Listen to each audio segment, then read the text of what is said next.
There was once an old king. He had no son to be king when he died. His people were very worried. "Who will be the next king?" they asked. But before the king died, he revealed a secret. His only daughter, the princess, had a child. In secret, she married an ordinary man, and they had a son. Some people said her husband was an artist, and some people said he was a musician.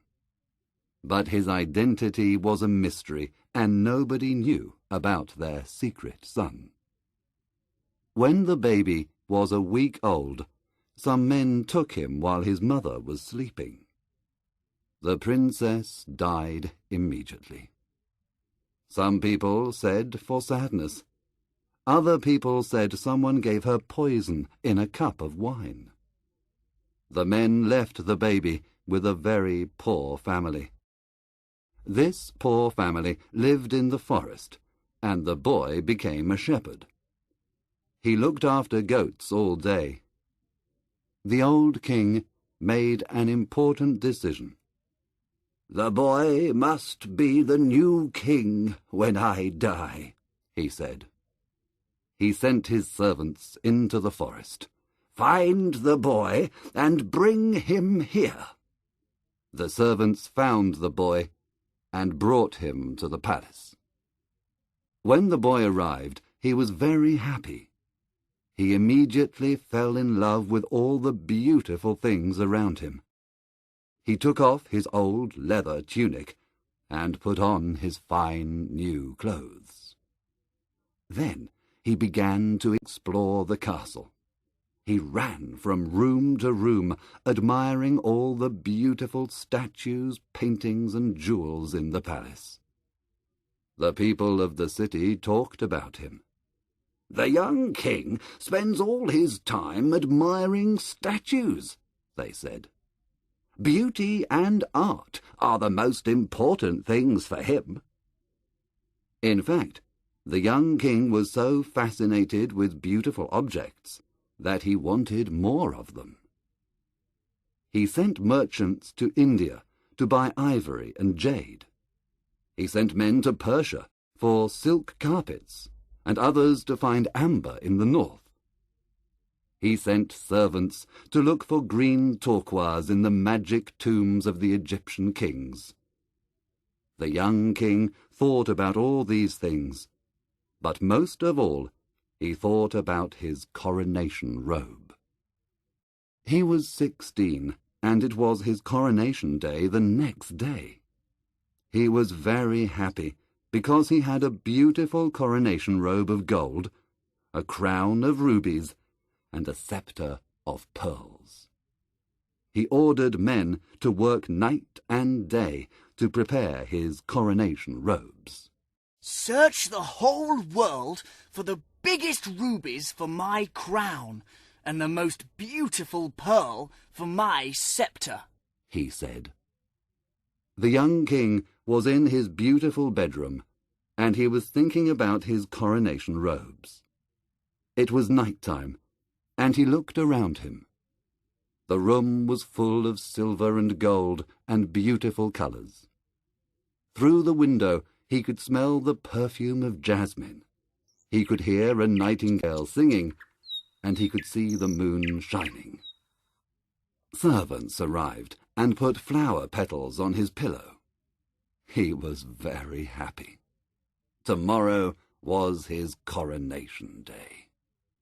He played beautiful music on his lute, and at midnight he closed his eyes and went to sleep. That night, the young king had a dream. Listening exercise. The king is very old, and everyone is worried. What will happen when he dies? Look at the questions below. You will hear a conversation between the servant and the king. For each question, put a tick in the correct box. Your Majesty, we are all very worried. Why? What's the problem? Well, Your Majesty, you have no son, and you're not very young. Yes, I know. It's a problem. But listen, I want to tell you all something. I have no son, but I had a daughter. But, Your Majesty, that's impossible. She can't be king, not a girl. Be quiet, man. Let me finish the story. My daughter, the princess, had a son. A son? Yes, a secret son. He is a shepherd and lives in the forest with a very poor family. He looks after goats. I want you to find this boy and bring him to the castle. He will be the king when I die. But, Your Majesty, the boy is poor, and he knows nothing about kings and— Don't interrupt! Go into the forest and find the boy. No! Yes, Your Majesty. The Dreams. This was the young king's dream. He is in a horrible, dark building. There is a terrible smell. The small windows have bars, and not much sunlight can enter. But in the poor light, the young king sees lots of people working. They are making cloth. They are very thin. Their faces are hungry, and their hands tremble because they are tired.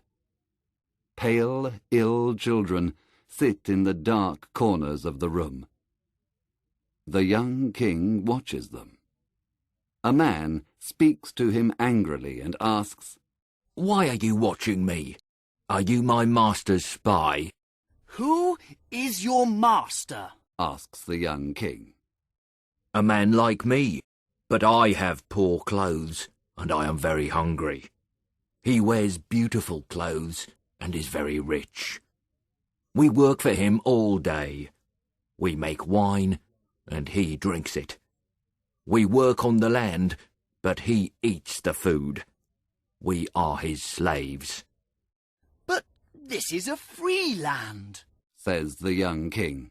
You are no man's slave. In war, weak men are the slaves of strong men.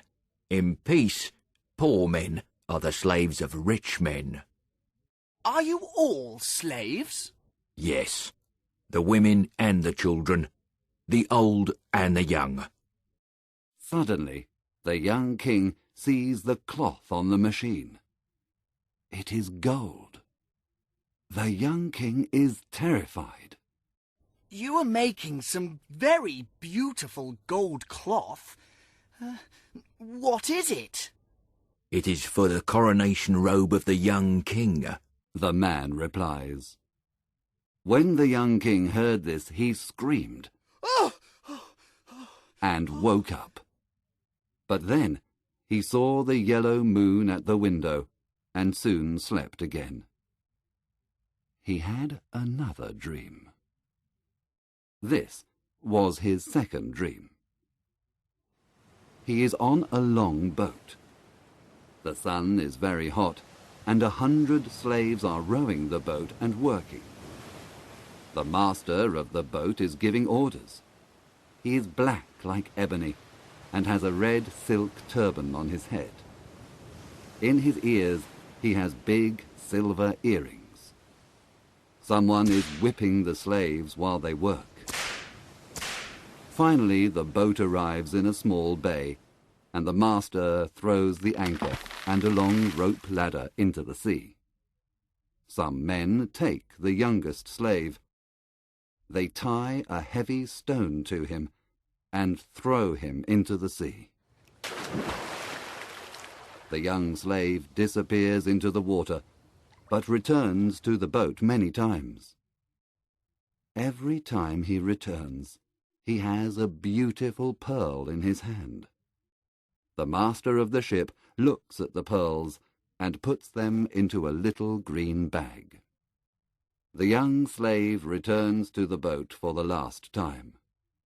He is very pale and tired. In his hand, he has a very beautiful pearl. The pearl is round and white like the moon. But the young slave's ears and nose are full of blood. He falls and dies. But the master of the boat laughs. He takes the pearl from the young slave's hand, and the other slaves throw his dead body into the sea. This pearl is for the sceptre of the young king, he says. When the young king heard this, he screamed and woke up. But he saw the stars at the window and soon slept again. This was his third and last dream. He is in a tropical forest. It is full of strange fruit and beautiful poisonous flowers. There are snakes in the grass, parrots in the trees, and monkeys and peacocks all around. The young king sees lots of men working in a dry river. They are digging the ground and cutting big rocks and stones. Death and Avarice are in a dark cavern. They are also watching the men. Death says to Avarice, "Give me 1/3 of your men." But Avarice refuses. "No, they are my servants," she says. Death is very angry when he hears this. He sends malaria to kill 1/3 of the men.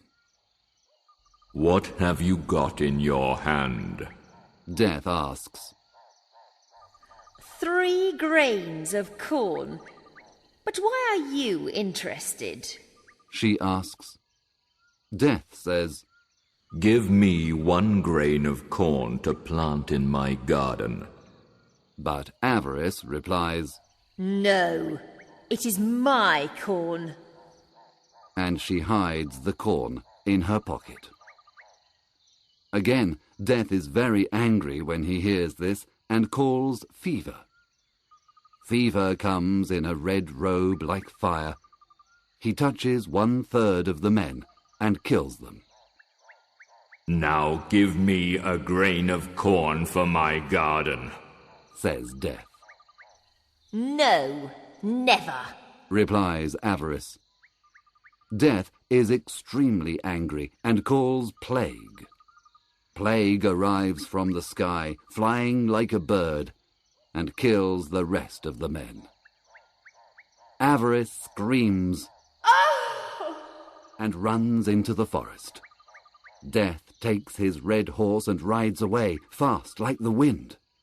And then dragons and terrible monsters come out of the rivers and the valleys. The young king cries and says, "Who were those men? What were they doing?" "They were looking for rubies for a king's crown," replies a voice behind him. The young king turns and sees a man in white. This man has a mirror in his hand. "Which king?" he asks. "Look in this mirror and you will see the king," replies the man in white. He sees his face in the mirror, screams, and wakes up. He sees the sun shining at his window. It is his coronation day. Part 3. The Coronation. A servant arrived with the coronation clothes. They were extremely beautiful, but the young king remembered his dreams. "Take these clothes away. I don't want to wear them," he said. "Is this a joke, Your Majesty?" asked the servant. But the young king told him about his dreams. "In my robe there is sadness and pain. In the rubies there is blood, and in the pearl there is death," he said. The servant replied, Please forget your dreams. Put on the robe and the crown. The people will not recognize a king without a crown and a scepter. But the young king put on his old tunic from the forest and took his shepherd's staff. "I arrived in the palace with these clothes, and I will leave the palace with these clothes," he said. "Now I am ready for my coronation." A servant asked him, Where is your crown? and he took a briar of thorns from his balcony. "This will be my crown," he replied. The young king rode his horse to the cathedral. The people laughed when they saw him. "This is not the king, but the king's servant," they said. He explained his dreams, but one man was angry and said, Do you not know that rich people give poor people work? It is difficult to work for a hard master, but it is more difficult to work for no master. Please return to the palace and put on your coronation robes." "The rich and the poor are brothers," he replied. But the people laughed again. He arrived at the great door of the cathedral, but the soldiers stopped him. "What do you want? Only the king can enter by this door," "I am the king," he replied. The bishop saw him and asked, Where is your crown?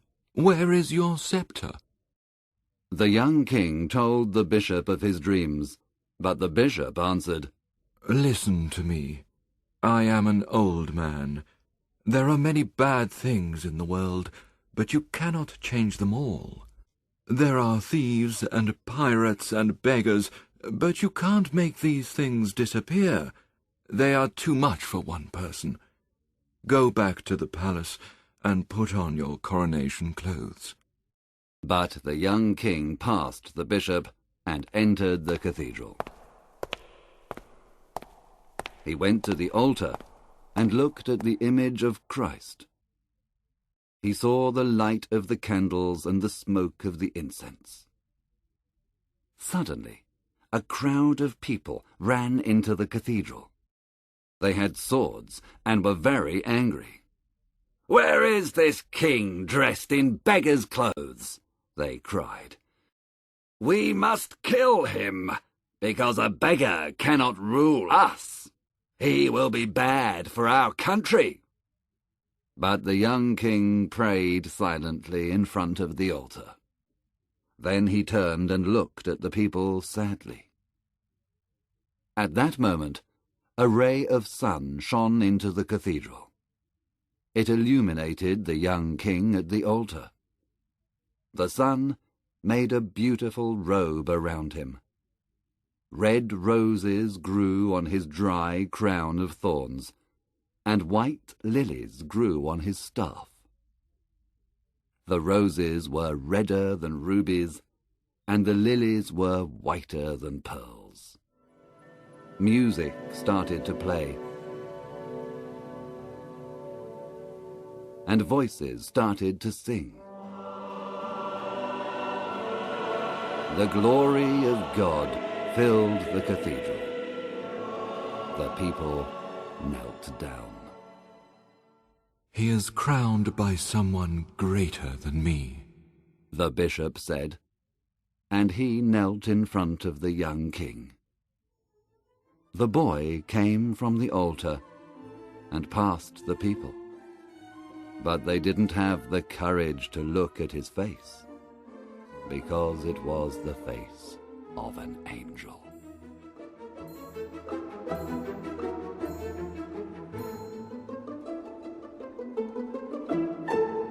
Listening exercise. You will hear Max and Julia speaking. They are watching the coronation procession of the young king. Listen to their conversation and look at the summary below. Some information is missing. Fill in the missing information in the numbered spaces. Look, Max, look! It's the young king! He's not a king. He's a shepherd. He's wearing a crown of briars and a leather tunic. What does a king usually wear? Don't you know anything, Julia? A golden robe and a crown with jewels in it. What jewels does a king have in his crown? Oh, it depends. Diamonds, rubies, sapphires. So why does this king wear a leather tunic and carry a shepherd's staff? I don't know. Here he is. Let's ask him. Excuse me, Your Majesty. Why are you wearing the clothes of a poor man? Because clothes are not important. People are important. The rich and poor are brothers. Thank you, Your Majesty. Very interesting. I agree with you. Sorry, Your Majesty. I don't agree. I think a king must wear king's clothes. The coronation. Here is a picture of Queen Elizabeth's coronation in 1953. She is wearing a crown and holding a scepter and an orb in her hand. All of these things are called the crown jewels. She is wearing a beautiful robe and sitting on the coronation throne. In 1066, a French nobleman called William went to England. He defeated the English and became the new king. Everyone called him William the Conqueror, and he was the first king to be crowned in Westminster Abbey. Now all kings and queens are crowned here. A coronation is always a moment for celebration, but it is also a religious ceremony. British monarchs must promise to govern with justice and mercy when the Archbishop of Canterbury puts the crown on their head. The crown jewels. This is St. Edward's crown. It was made in 1661. All new kings and queens of England wear it at their coronations. Which jewels can you see in it? The orb is made of gold and was specially designed for the coronation of King Charles II in 1662. The monarch holds it in his or her right hand. It shows that the king or queen is a Christian. The sword represents authority, and the ring represents dignity. Did you know? Some interesting facts about the crown jewels. In 1216, King John loses the crown jewels in some quicksand. Edward III pawns the jewels to make money to pay his soldiers. Oliver Cromwell orders them to be destroyed in 1649 because they are a symbol of the monarchy. The state crown contains the famous Koh-i-Noor diamond. It is one of the biggest diamonds in the world and travels from India to Afghanistan to Persia before it arrives in England as a gift for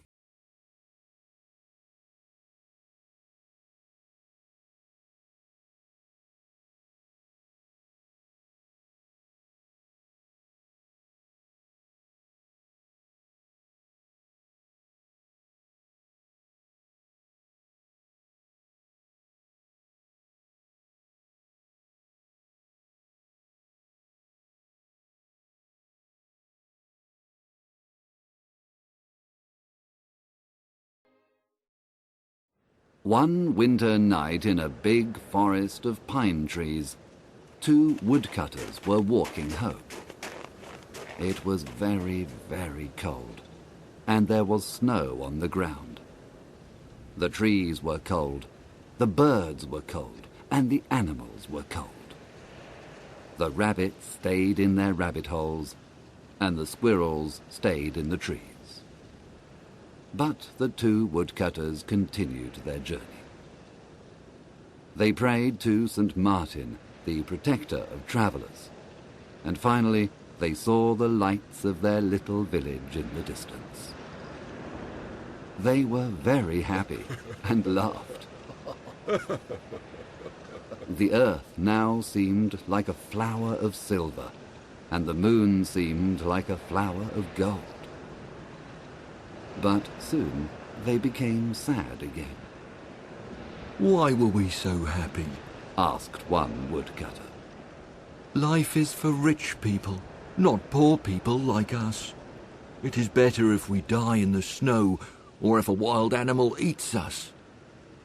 Suddenly, something very strange happened. A very bright and beautiful star fell from the sky into the snow. "Look," said one of the woodcutters to his friend. "Perhaps we will find a pot of gold. Let's go and see." When they arrived, they found a thing of gold on the white snow. But it wasn't the treasure they wanted. It was a golden cloak with golden stars on it. They opened the cloak, and inside they saw a little baby sleeping. Round the baby's neck was a chain of amber. "This is not good," said one of them. "Let's leave the baby here. We have too many children and not enough money to buy food. I don't want another child." But we can't leave this little baby here alone, said the other woodcutter. He will surely die. I will take him home with me. We have many children and not enough food, but my wife will look after him. And the good woodcutter took the baby in his arms and continued his journey home. When they arrived at their village, the first woodcutter said, "You have the child, so you must give me the cloak of gold." But his friend answered, "No, this cloak is not yours or mine. It's the baby's cloak. It must stay with him." The woodcutter's wife was very happy to see her husband. She put her arms round him and kissed him. I found something in the forest, and I brought it home for you," he said. "Oh, good. What is it? We are very poor and we need many things." But she was very angry when she saw the baby. "We have too many children already and not enough money to buy food. I don't want another child," she said. But then she looked at the baby, and her heart was full of pity. "He is a star child," said her husband. "We must love him." So the woman put the baby in a little bed to sleep. She put the cloak and the chain into a chest. "Yes, we will love him," she answered. The Mother. The Star Child lived with the woodcutter and his family, but he was very different from them. Every year the Star Child became more beautiful. His skin was white like ivory. His hair was gold like the daffodils. His lips were like the petals of a red flower, and his eyes were blue like the violets near a river. The other people in the village had black hair and black eyes, and they watched the Star Child in wonder. The Star Child was very beautiful, but very cruel, arrogant, and selfish. He laughed at the other children in the village and said, "Your parents are poor, but I am noble. I come from a star." He had no pity for poor people. He laughed at ugly people and ill people. He hurt animals, and he laughed when they suffered. He was very vain and loved his beauty. In summer, he often went to the well in the priest's orchard and looked at the reflection of his face in the water. Then he was happy. The woodcutter and his wife treated the boy well, but they were very sad. They often said to him, "We were good to you. We felt pity for you." Why are you so cruel? Why do you act in this way? The priest was very worried and said to him, "You must respect all God's creatures. Even the fly is your brother. Why do you cause pain to others?" But the Star Child didn't listen. He continued to hurt animals and laugh at the problems of other people. The other children followed him because he was beautiful and could dance and make music. They followed his orders. He was their leader, and they became cruel and hard like him. One day, a poor beggar woman arrived in the village. Her clothes were very old and torn, and she had no shoes on her feet. She was very tired and sat under a tree to rest. The Star Child saw her and said to his friends, "Ugh! Look at that ugly woman! We don't want her here!"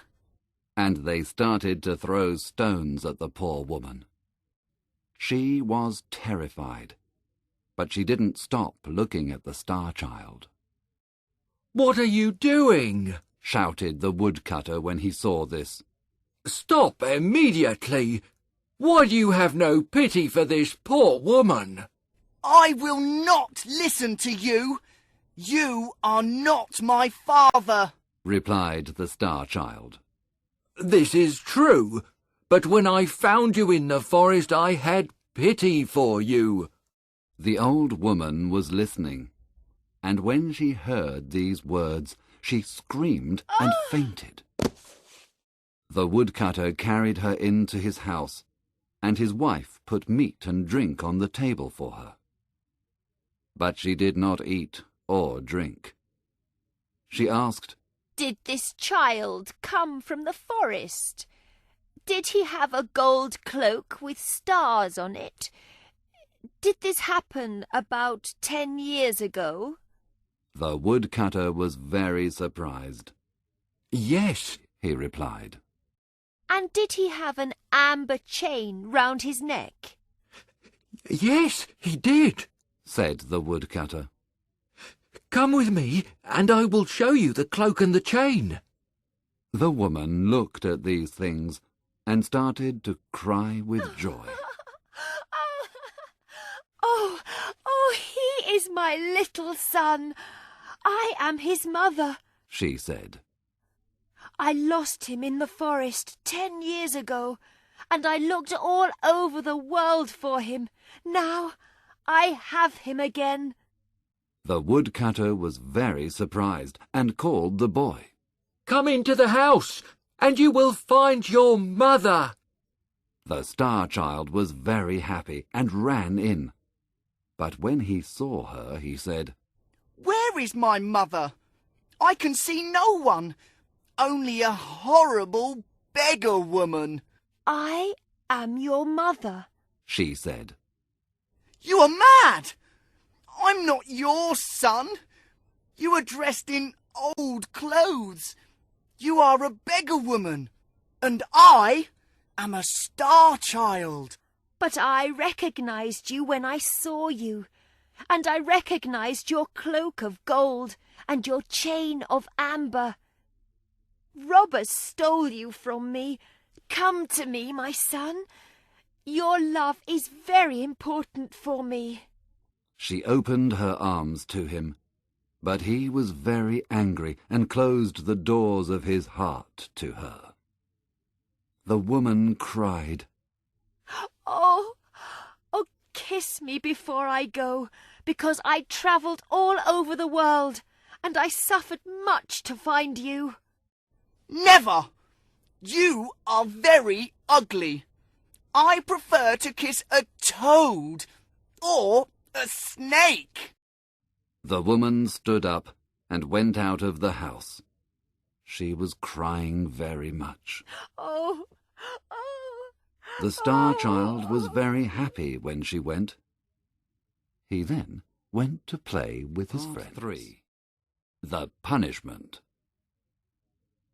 The Star Child went to his friends, but when they saw him, they laughed at him. "We don't want to play with you now, because you're ugly," they said. Why do they say these things to me? He thought. He went to the well to look at his reflection. He was different now. He had a face like a toad and skin like a snake. Then the Star Child understood and started to cry. Oh, this is my punishment, he said. I am very cruel, and my mother suffered. Now I must find her and say sorry. The woodcutter's little daughter said to him, It's not important if you're ugly. Please stay. I will not laugh at you. No, this is my punishment, he replied. I treated my mother very badly, and now I must find her. He ran into the forest, calling, Mother! Mother! I'm sorry.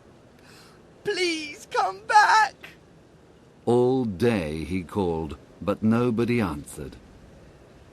When night came, he slept on a bed of leaves. But when the animals saw him, they ran away. They knew that he was a cruel boy. He said to the mole, You can go under the ground. Tell me if my mother is there. I don't know if your mother is there. I cannot see because you hurt my eyes, replied the mole. He said to a little bird, You can fly over the trees. Tell me if you can see my mother. I don't know if your mother is there. I cannot fly because you hurt my wings, replied the bird. He saw a little squirrel and asked, Where is my mother? I don't know, replied the squirrel. You killed my mother. Do you want to kill your mother too? The Star Child heard all these things, and he cried and prayed to God to forgive him. He travelled to many different villages to find his mother, and the children of these villages laughed at him and threw stones at him. Nobody had pity for the Star Child. Part 4. 3 Pieces of Gold. For 3 years, the Star Child walked around the world, but he didn't find his mother.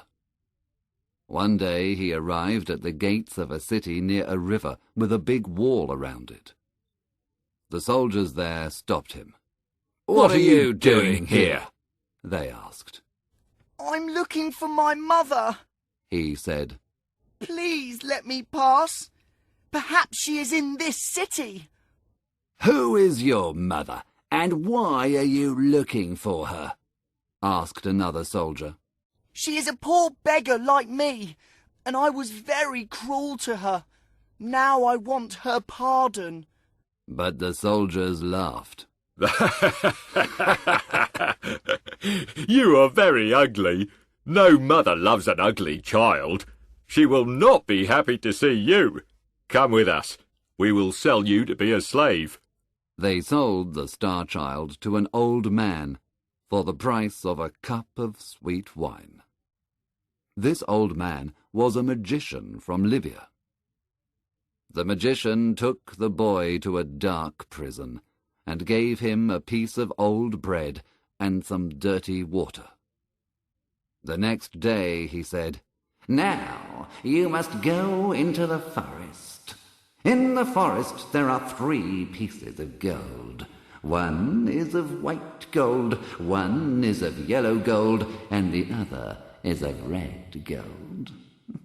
You are my slave, and if you do not bring me the piece of of white gold, I will beat you 100 times." So the Star Child went to the forest to look for the white gold, but he found only many thorns and dangerous plants. He could not find the white gold anywhere. When the sun started to disappear, the boy started to cry.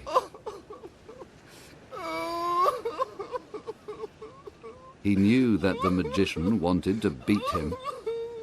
Suddenly, he heard a cry of pain and saw a little hare in a trap. He forgot his problems. He felt pity for the hare and opened the trap. "Thank you. You are very kind," said the hare. "Thanks to you, I have my freedom. What can I give you?" I must find a piece of white gold for the magician. If I don't take it to him, he will beat me. "I will help you," said the hare.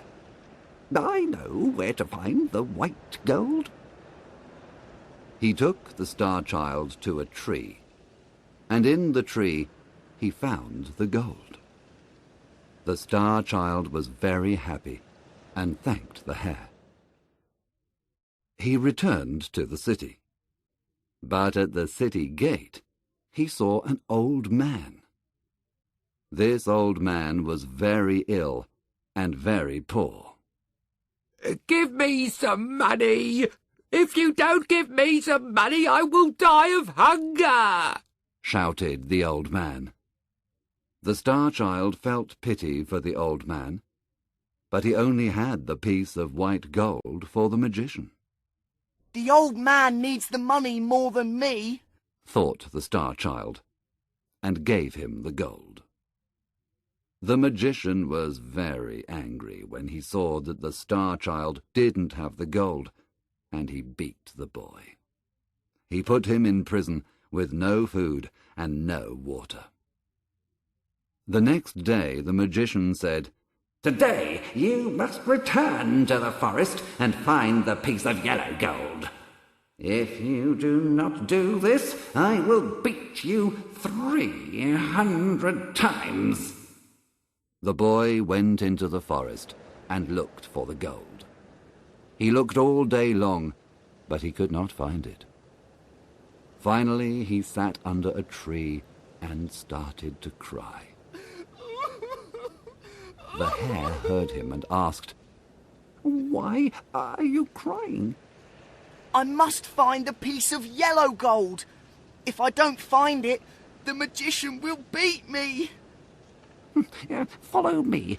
I will show you the yellow gold," said the hare, and he took the Star Child to a pool of water.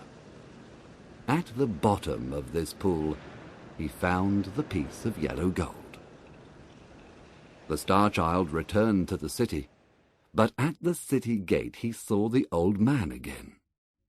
"Give me some money! If you don't give me money, I will die of hunger!" he shouted. The Star Child felt pity for the old man and gave him the gold. The magician was very angry. "What? No gold? No gold, no food, and no water!" He beat the Star Child and put chains on him and put him in prison again. The next day the magician said, "Today you must return to the forest and find the piece of red gold. If you find it, you will be free. If you do not find it, I will kill you!" The boy went into the forest, and all day long he looked for the gold, but he could not find it. In the evening he sat under a tree and started to cry. The hare heard him and asked, "Why are you crying?" The Star Child explained everything, and again the hare helped him. This time he found the gold in a cave near the tree. Thank you, thank you, said the boy, and he ran back to the city. At the city gate, he saw the old man. "Give me some money! If you don't give me money, I will die!" he shouted. The Star Child felt pity for the old man and gave him the gold. You need it more than me, he said.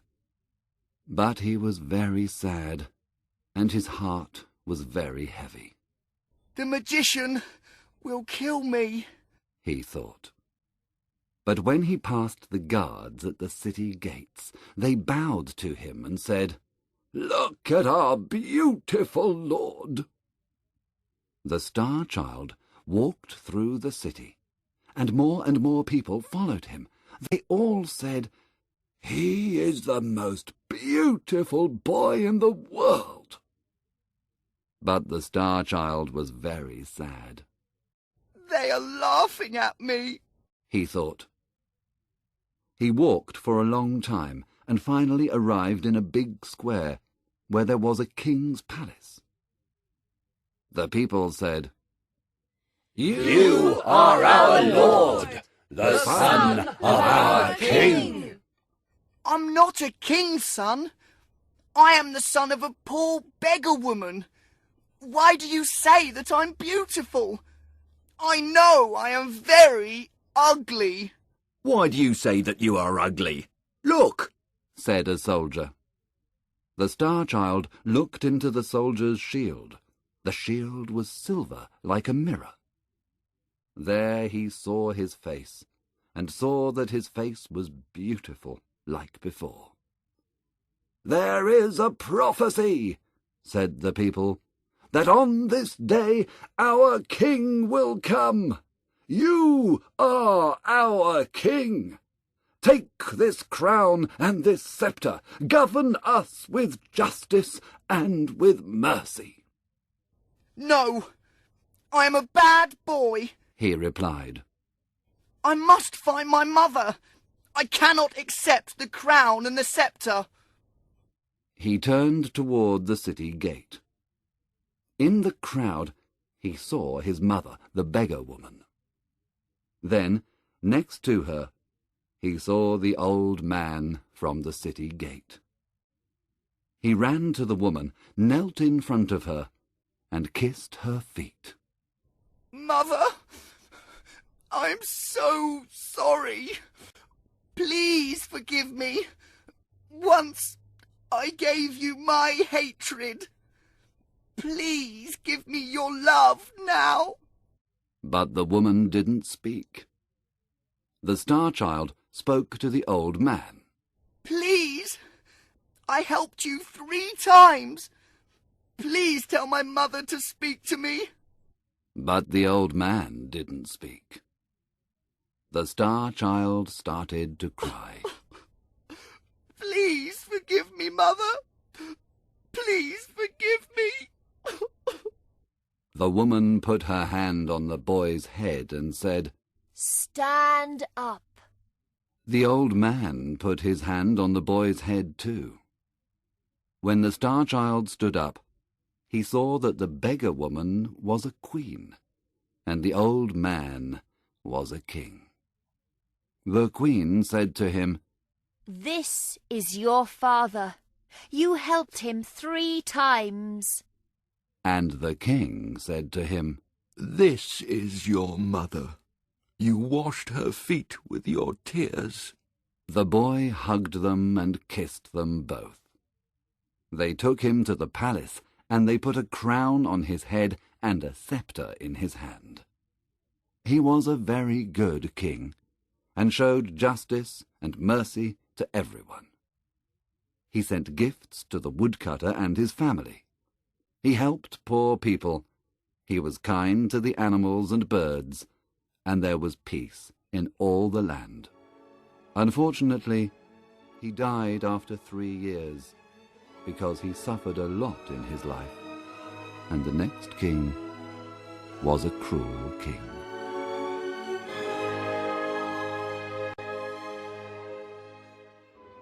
Listening exercise. Listen to this conversation and fill in the gaps. The magician and the star child are talking early one morning. Come on, boy, wake up. What time is it? Is it morning already? It's 6 o'clock. 6 o'clock? That's very early. Can I sleep some more, please? What? This is a prison, boy, not a hotel. All right, all right. Can I have something to eat then? You can have this piece of bread. Thank you very much. Very generous. What's your name? I haven't got a name. I'm a magician. Oh. And what's your name?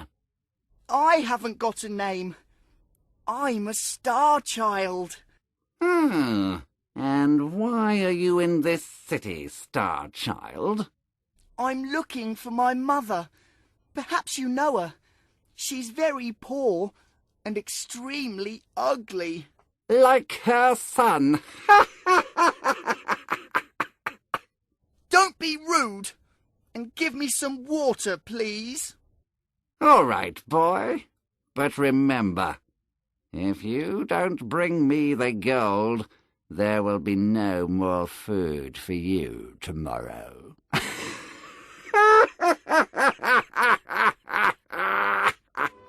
Life in Victorian times.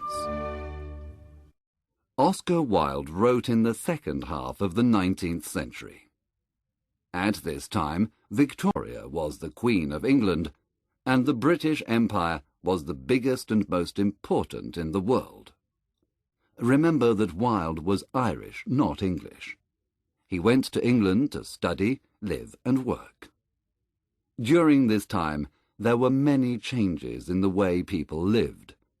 Many inventions changed the way people worked. There was a very big difference between the rich and the poor.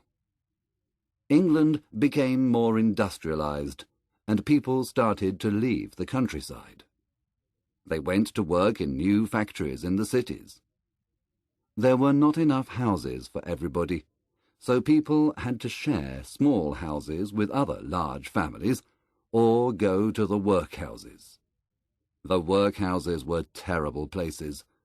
There was work and a place to live for poor people, but usually there was not enough food, and the work was very difficult and dangerous. The factory masters and workhouse masters were usually very strict and had no pity for the workers. Lots of people died because they had accidents with the new machinery, or because they worked 15 hours every day in very bad conditions. Famous Victorians. Charles Dickens, 1812 to 1870. We can see that Oscar Wilde thought about the differences between rich and poor people and wrote about these problems in his stories. Another very famous English writer did the same. His name was Charles Dickens. Oscar Wilde's family was very rich and very important, and his stories often showed poor children who became rich by a sort of magic. Charles Dickens's family was poor, and his stories were very realistic.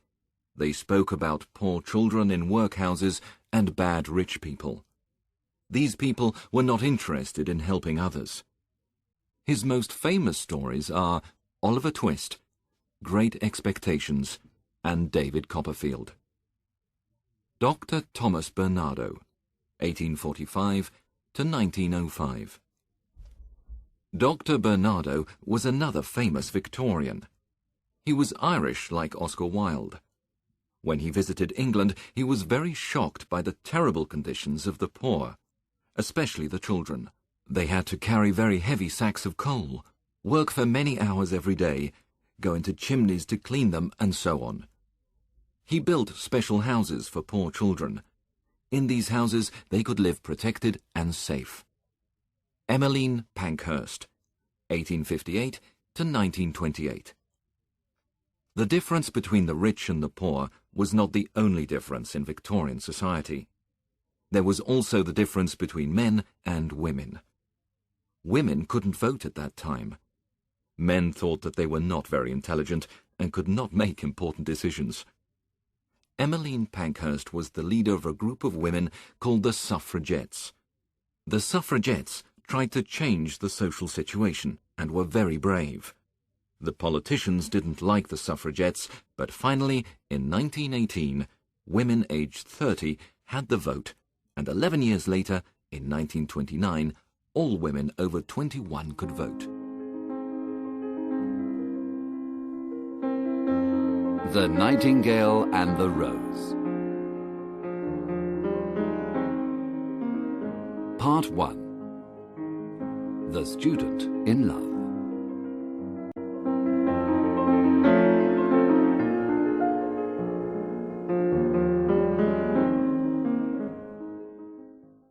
In a nest, in a tree, in a garden, a nightingale sang. Her song was beautiful. She sang of love and happiness. One day she saw a young student in the garden. "She says she will dance with me if I give her a red rose," said the student. "but in my garden there is no red rose." And when he said this, his eyes filled with tears.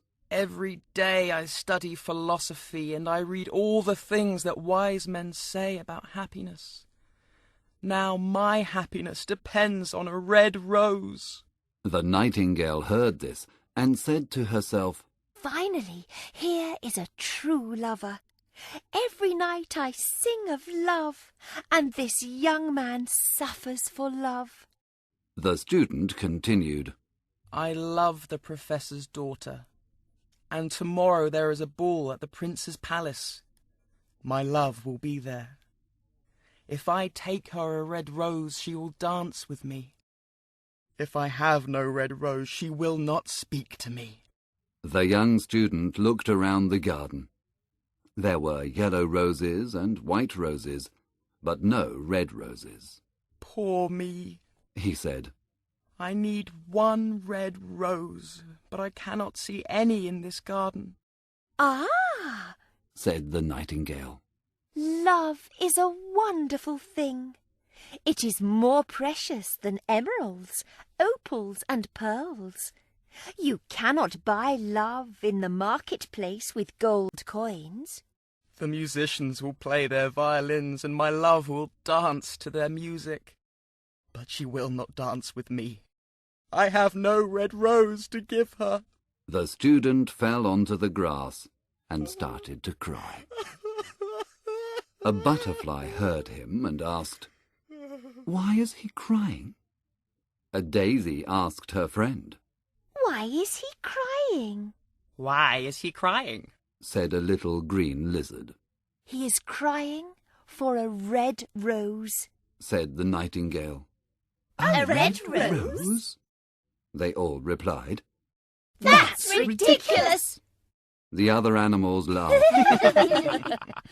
But the nightingale understood. She watched the student sadly and thought of the mystery. Part 2.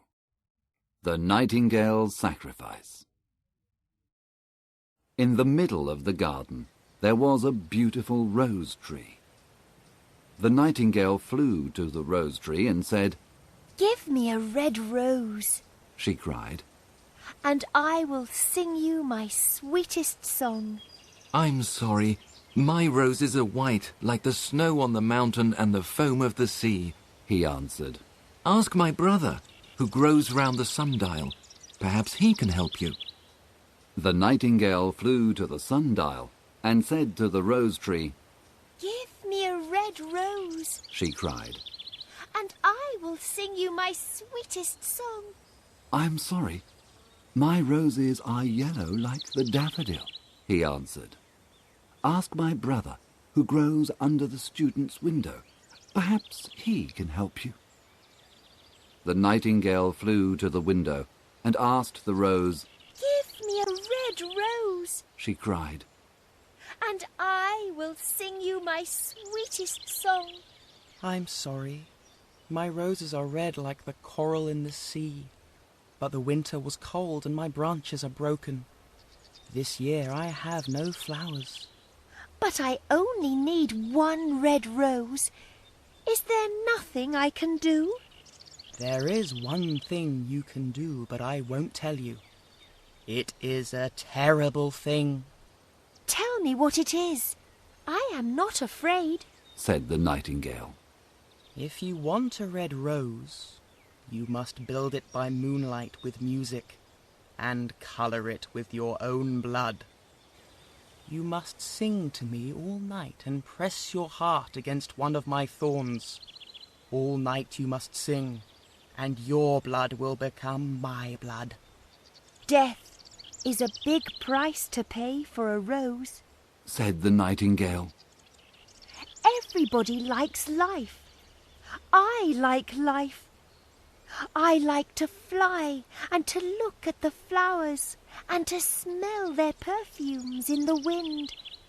But love is better than life, and the heart of a man is much more important than the heart of a bird.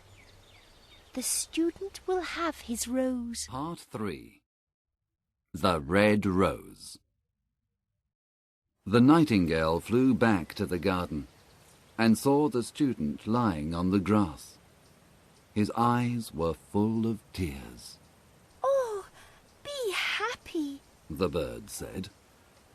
You will have your red rose, and tomorrow night you will dance with your love at the prince's ball. I will make the rose for you by moonlight, with music and with my own heart's blood. I ask you just one thing. You must promise to be a true lover. The student looked up and listened, but he didn't understand what the nightingale was saying. He only understood things in books.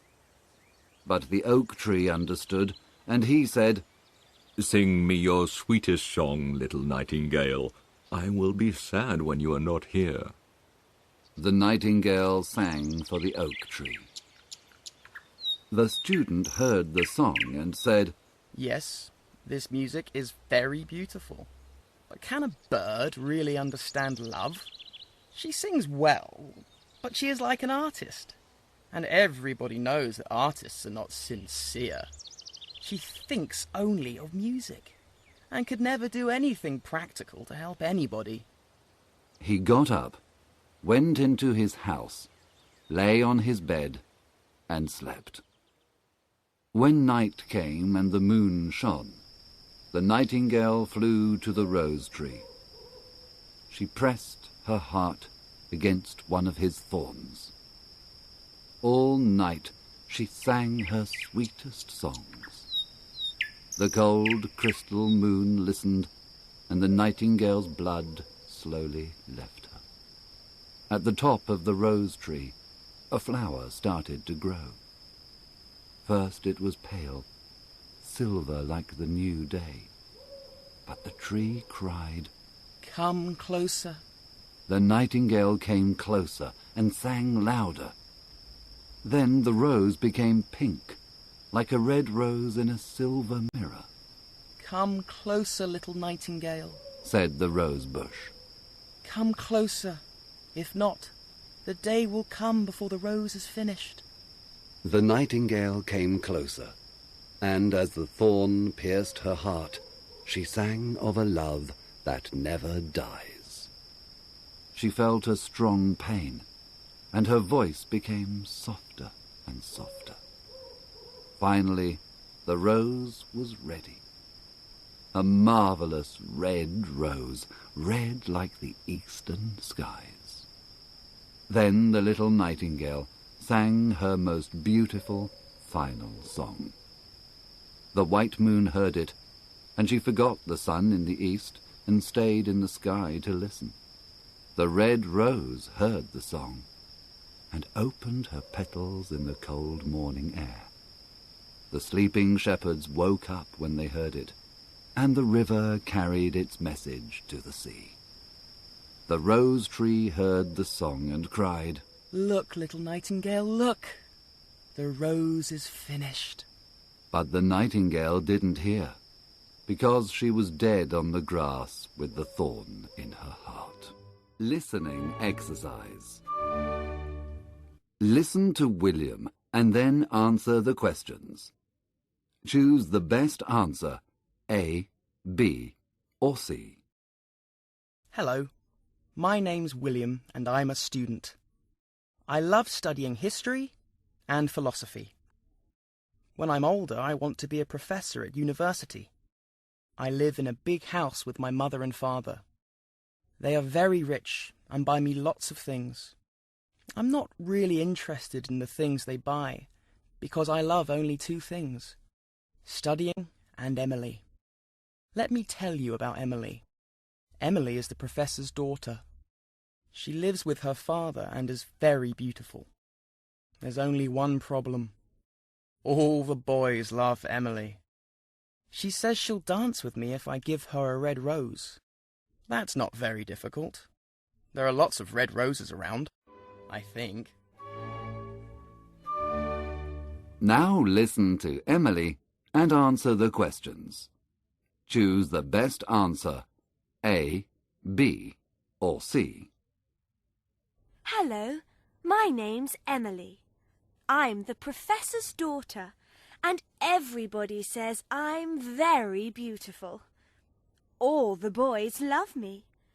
There's Richard, the woodcutter's son, and Jonathan, the artist. Oh, yes, and that student. I can't remember his name. Yes, William.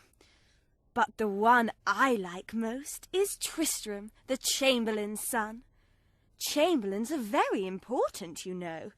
He always buys me beautiful presents. I like boys who spend a lot of money. I think I will dance with him at the Prince's ball on Saturday. Part 4. The Professor's Daughter. The next day at lunchtime, the student woke up and looked out of his window. That's lucky, he said. Here is a red rose. It is an extremely beautiful red rose. I'm sure it has a long Latin name. He took the rose from the tree. He put on his hat and ran to the professor's house. The professor's daughter was sitting near the door. Look, here is a red rose for you. Tonight you must dance with me as you promised. You will wear it next to your heart, and I will say, I love you. The girl didn't smile, but she looked at him. I'm sorry, she said. I don't like the colour. My dress is blue, and the rose is red.